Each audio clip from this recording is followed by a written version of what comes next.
Армысыздар достар, бүгін сіздермен өте дәмді және тез дайындалатын тағам тефтели жасайтын боламыз.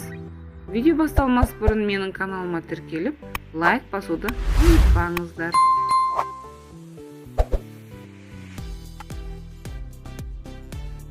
Ал енді бастайық. Бізге керегі фарш, күріш, бір дана жұмыртқа, сәбіз, картоп және пияз қосамыз. Және дәм беру үшін приправамызды қосамыз. Бірінші пиязымызды турап аламыз. Туралған пиязымызды енді фаршымызға саламыз. Тұзымызды, бұрышымызды салып араластырамыз.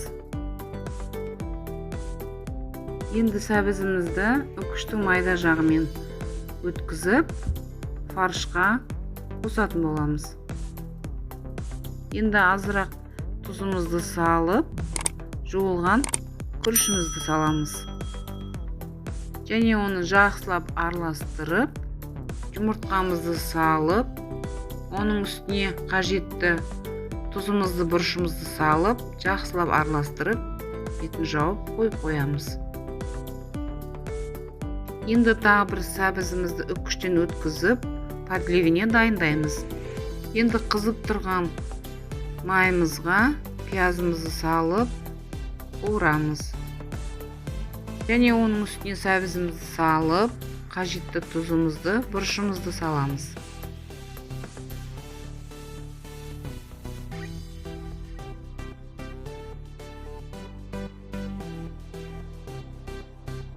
Енді 10 минутқа қақпағын жауып қойып қоямыз. Енді фаршымызды дайындап аламыз.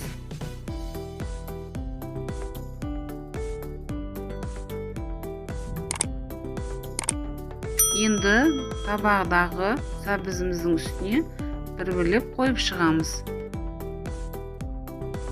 Және оның үстіне азырақ қайнаған су құямыз.